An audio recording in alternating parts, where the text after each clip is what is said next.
우리 서로 인사 먼저 하겠습니다. 앞뒤 좌우에 있는 분들에게 행복한 추석 되세요 이렇게 인사하시겠습니다. 행복한 추석 되세요. 네, 네. 네, 모처럼 긴 연휴가 있는 추석입니다. 복된 시간 보내셨으면 좋겠고요. 추석 명절 전날에 드리는 이제 주일 예배니까 명절에 친척들 만나서 해서는 안 되는 몇 가지 질문들부터 먼저 말씀드리겠습니다. 뭐 다 아시겠지만 취업은 했니? 결혼은 안 하니? 애는 언제 낳을 거야? 월급은 얼마냐? 성적이 별로라며? 나도 살쪘다. 너 말랐다. 너도 이제 늙었네. 이런 이야기들은 가능한 금기어랍니다. 실제로 취업 때문에 스트레스를 받고 있던 청년에게 명절에 만난 삼촌이 너 아직도 백수냐? 라고 말해서 이후에 가족 모임을 피하게 되었다는 실제 이야기도 있습니다. 그래서 최근에는 이런 질문을 하려면 반드시 돈을 내고 질문하라고 그래서 메뉴판이 정해져 있습니다. 지금 띄워드리는 것이 바로 명절 금지어 메뉴판입니다. 취업했냐고 물으려면 10만 원, 연봉이 얼마냐고 물으려면 15만 원, 살 좀 빼라 말하려면 20만 원, 결혼 언제 할 거냐라고 물으려면 30만 원, 애는 언제 낳을 거냐는 50만 원, 둘째 낳아야지는 100만 원이랍니다. 여러분이 봉투 준비해 놓고 물으시면 아무 문제 없겠습니다. 우리가 2023년도 여름 동신기도원에서 전교인 수련회를 가졌잖아요. 그때 했던 프로그램 중에 MBTI 검사가 있었습니다. MBTI는 마이어스와 브릭스 모녀가 사람마다 성격, 정보 처리 방식, 의사결정 방식이 다르다는 심리학적 가설에 기반하여 만든 심리 유형 검사인데 개인의 성격을 4가지 선호 지표를 기반으로 분석해서 총 16가지의 유형으로 분류하는 검사입니다. 예를 들어서 첫 번째 항목은 E와 I인데 외향적이냐 내향적이냐, 두 번째는 S와 N인데 감각적이냐 직관적이냐, 세 번째가 T와 F인데 사고력이냐 감정적이냐, 또 마지막 네 번째는 J와 P인데 판단이냐 인식이냐, 이런 어떤 대조되는 성격의 유형을 가지고 이것들이 두드러지게 나타나는 유형들을 이렇게 조합을 해보면 이제 16가지 유형이 나옵니다. 저는 이 중에서 ISFJ입니다. 그런데 이 세 번째 비교 항목이 사고와 감정 T와 F인데 T는 논리적이고 객관적인 판단을 중시하고 F는 타인과의 감정과 조화를 우선시합니다. T는 문제가 발생하면 원인과 해결책부터 찾고요. F는 먼저 공감하고 걱정부터 해줍니다. 예를 들면 우리가 슬픔을 나누어야 된다고 말을 하면 F는 그래 슬픔은 나누면 반이 되지 라고 말하는데 T는 혼자 슬프면 됐지 왜 슬픈 사람을 둘로 만들어 이렇게 말합니다. 나 살쪘지라고 물으면 F는 뭔 소리야 너 지금 되게 예쁜데 라고 말하는데 T는 내가 아는 살찐 사람 5명 중에 네가 4번째야 이렇게 말한답니다. 또 친구가 시험에 떨어졌다고 하면 F는 일단 다음에는 꼭 될 거야 라고 먼저 위로부터 하는데 T는 무슨 시험인데 몇 점 차이로 떨어졌는데 부터 묻는답니다. 하나만 더 예를 들까요? 나 우울해서 화분 하나 샀어. 그러면 F는 아니 왜 우울한데 이렇게 묻는데 T는 뭐라고 물을까요? 무슨 화분 샀어? 이렇게 말한답니다. F가 좋고 T는 나쁘다. T가 좋고 F가 나쁘다. 이렇게 말할 수 없어요. 각각의 성격, 성향마다 장단점이 존재하고 사람들의 다양한 성격과 성향은 다 하나님께서 각자에게 주신 일종의 개성입니다. 저는 F 성향이 T보다 조금 더 강하게 나타나는 편입니다.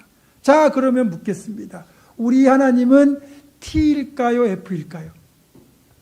우리 하나님은 T일까요? F일까요? 하나님은 대표적인 2가지 속성을 갖고 계세요. 하나는 하나님의 공의, 또 하나는 사랑이에요. 이 공의와 사랑이 조화롭게 우리를 이끌어 가시는데, 어쩌면 이 공의는 T, 사랑은 F 성향이라고 할 수 있을 겁니다. 그러나 우리가 감히, 제가 감히 하나님의 성향을 이거다 저거다 라고 할 수는 없을 겁니다. 그러나 성경에서 발견하는 우리 하나님, 우리 예수님은 T보다는 F에 더 가깝지 않을까라는 생각이 듭니다. 제가 오늘 설교 제목이 공감하시는 하나님인데, 우리 하나님은 우리의 아픔을 깊이 공감하시는 분이에요. F 성향의 특징 중 하나가 공감 아니겠습니까? 그렇다면 하나님께서 우리를 어떻게 공감하시는지 한번 보도록 하겠습니다. 하나님의 공감이 긍휼의 형태로 가장 먼저 나타난 것은 에덴의 범죄 직후입니다. 하나님께서 우리를 만드셨을 때 너무 행복하셨어요. 보시기에 심히 좋았다고 하실 정도였습니다. 그런 하나님의 마음을 아프게 하고 근심하게 만든 것이 바로 아담과 하와의 범죄였고, 그 범죄는 실망을 넘어 모든 인류에게 저주와 죽음을 불러왔습니다. 그런데 놀랍게도 하나님을 배신하고 죄를 지은 사람을 향해 본래 경고하신 대로 죽음의 저주를 내리셨음에도, 그렇게 자기의 잘못으로 죽음의 저주에 붙잡힌 사람을 향한 하나님의 안타까운 마음이 즉시 드러납니다. 창세기 3장 15절이 그 내용인데요. 내가 너로 여자와 원수가 되게 하고 네 후손도 여자의 후손과 원수가 되게 하리니 여자의 후손은 네 머리를 상하게 할 것이요 너는 그의 발꿈치를 상하게 할 것이니라 하시고, 하나님은 최초의 범죄가 발생한 직후임에도 불구하고 죽음의 저주를 받게 된 인류를 구원할 메시아, 즉 여자의 후손을 보내실 것부터 먼저 약속하셨습니다. 이 구절을 그래서 원복음이라고 부릅니다. 최초의 복음이라는 뜻이죠. 이때 이미 예수 그리스도의 오심과 구원 사역이 예정이 된 것입니다. 그리고 죄를 짓고 벗었으므로 하나님을 두려워하여 동산나무에 숨어있던 아담과 하와를 위해 하나님이 행하신 배려가 또 이어집니다. 창세기 3장 21절입니다. 여호와 하나님이 아담과 그의 아내를 위하여 가죽옷을 지어 입히시니라.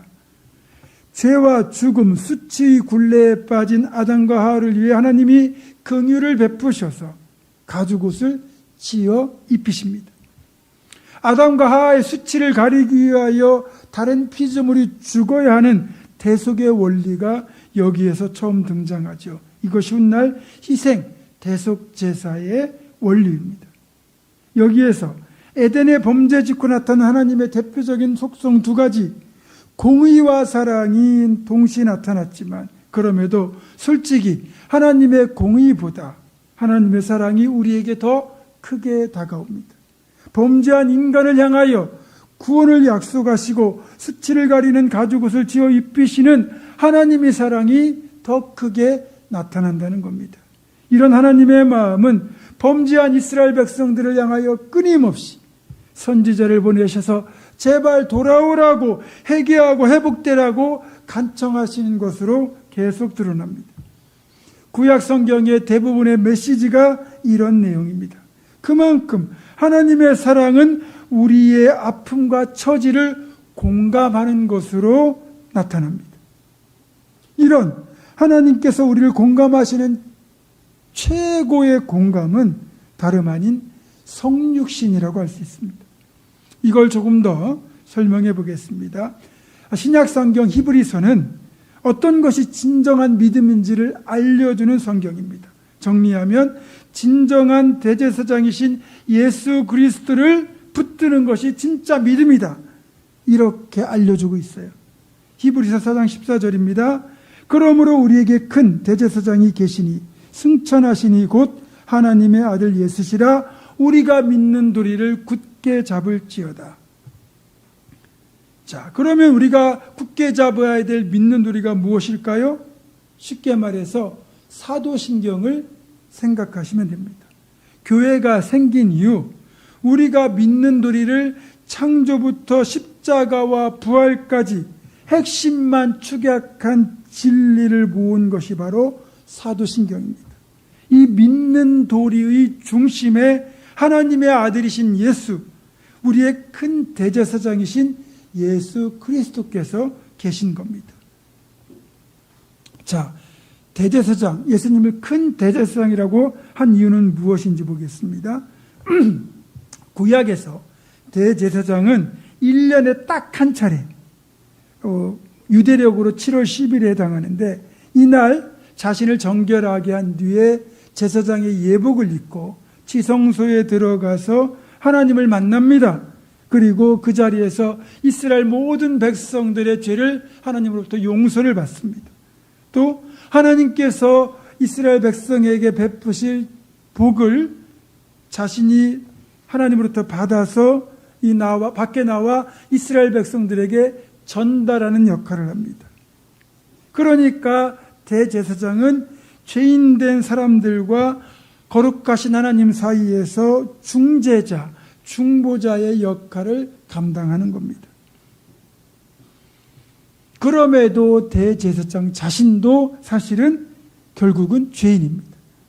그러나 유일하게 죄가 없으신 예수님께서 친히 우리의 대제사장이 되셔서 우리의 모든 죄를 자신의 몸에 짊어지고 십자가에서 제물이 되어 죽으심으로 죄의 문제를 단번에 완벽하게 해결하셨습니다. 이거 신학적 용어로 대속, 즉 다른 이의 죄를 짐승이나 사람이 대신 담당하여 죄값을 해결하는 것을 말합니다.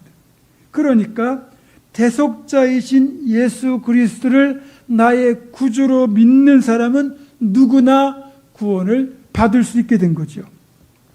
또 완전한 대속 제물이 되셨기 때문에 예수를 믿는 이들은 더 이상 짐승 제사나 행위가 필요 없고 오직 예수를 믿는 그 믿음만으로 구원을 받는 겁니다.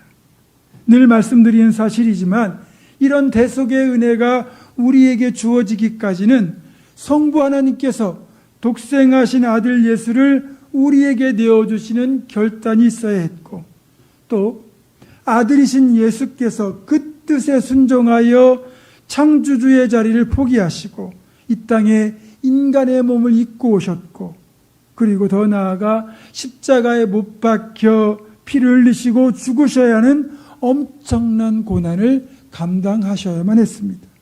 이 놀라운 결단과 순종을 통하여 우리에게 구원이 주어졌는데, 이 모든 구원의 은혜가 사실은 우리를 불쌍히 여기시는 하나님의 공감, 긍휼에서 비롯되었다는 겁니다.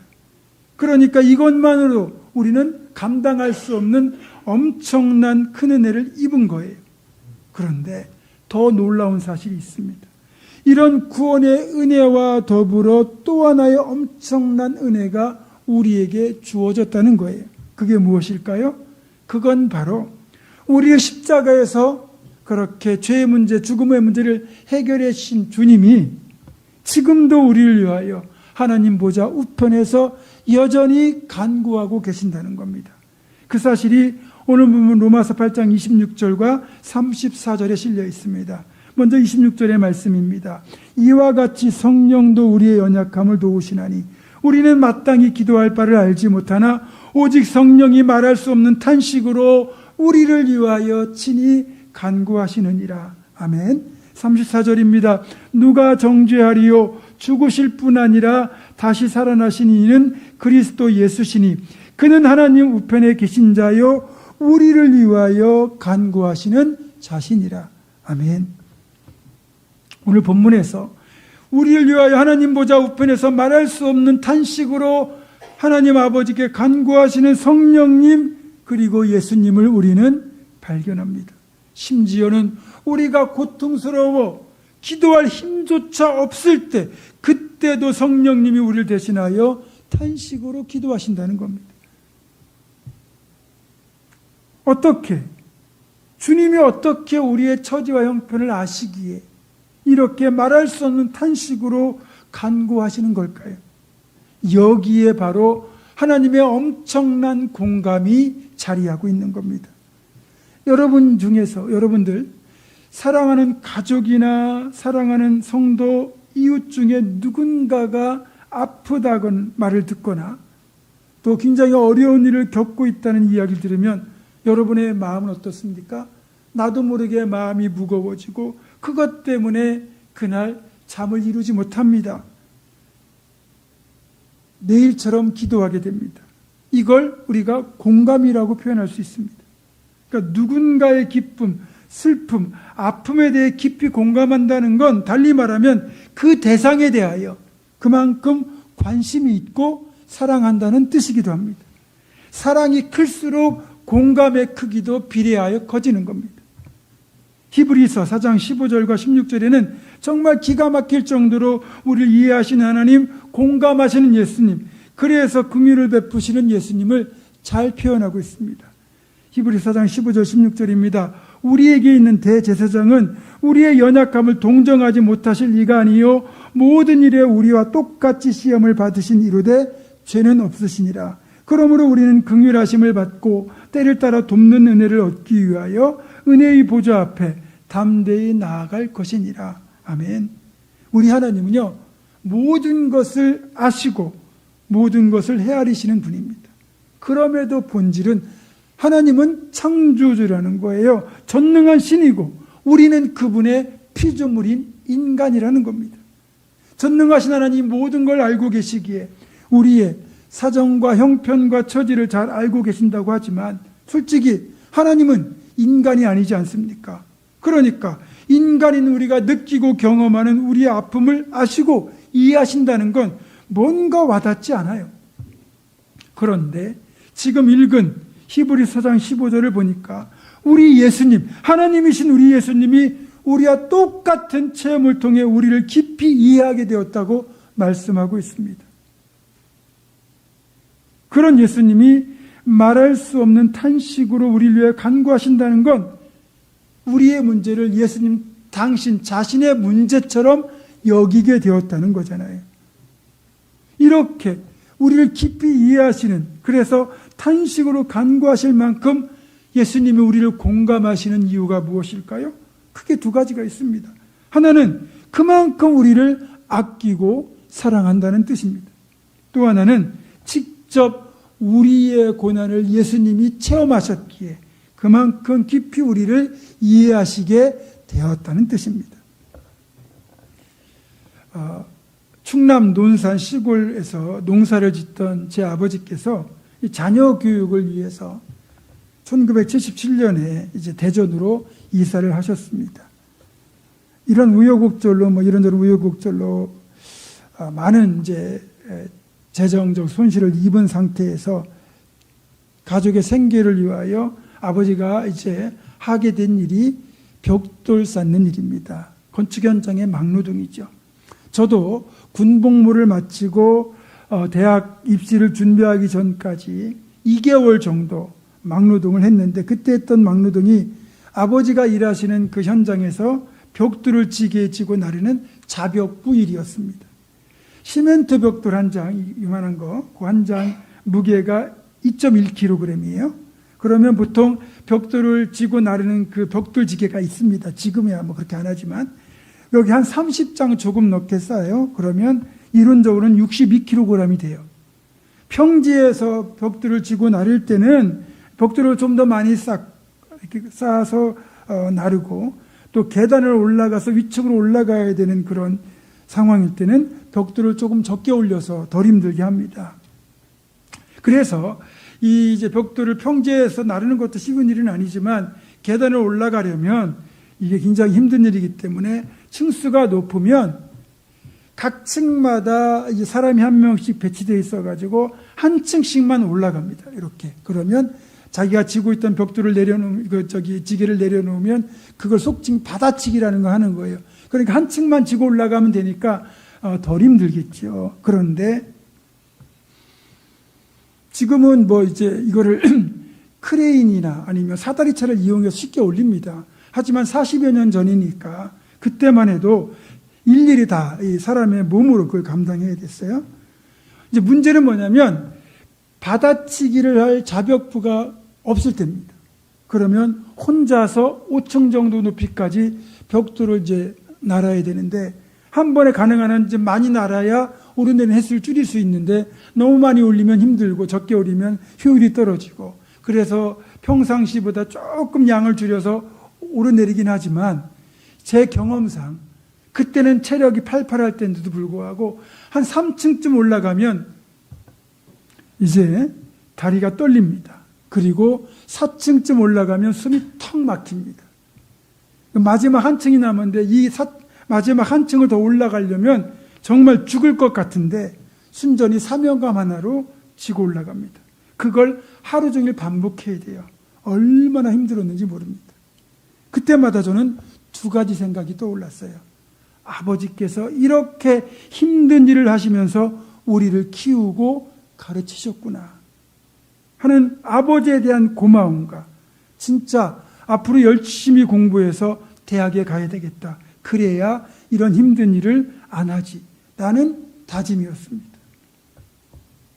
그때의 경험, 아버지의 고생을 제가 직접 몸으로 체험하니까 아버지를 더 이해하고 존경하고 더 사랑할 수 있었고, 저희 아버지께서도 그 힘든 일을 하시면서 당신 자식들만큼은 이런 고생을 겪지 않게 하려고 어떻게든 공부를 시키고 사남매를 다 대학을 졸업시켰던 겁니다.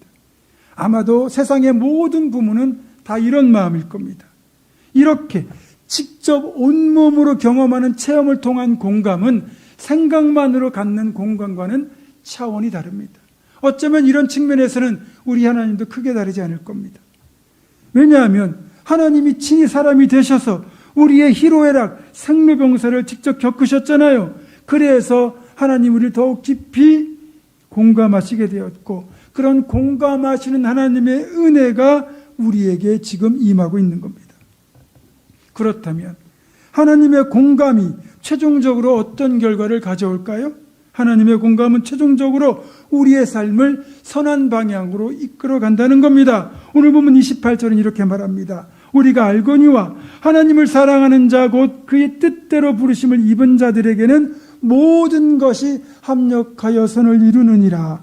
다른 버전으로는 하나님 모든 것을 합하여 선을 이루신다, 이렇게 되어 있습니다. 그러니까 우리가 겪는 모든 고난, 삶의 정황들이 공감하시는 하나님의 은혜가 역사하여 그 모든 것이 선을 이루도록 바꾸어 가신다는 거죠. 창세기의 요셉은 이런 하나님의 역사를 경험하고 이렇게 고백합니다. 창세기 50장 20절입니다.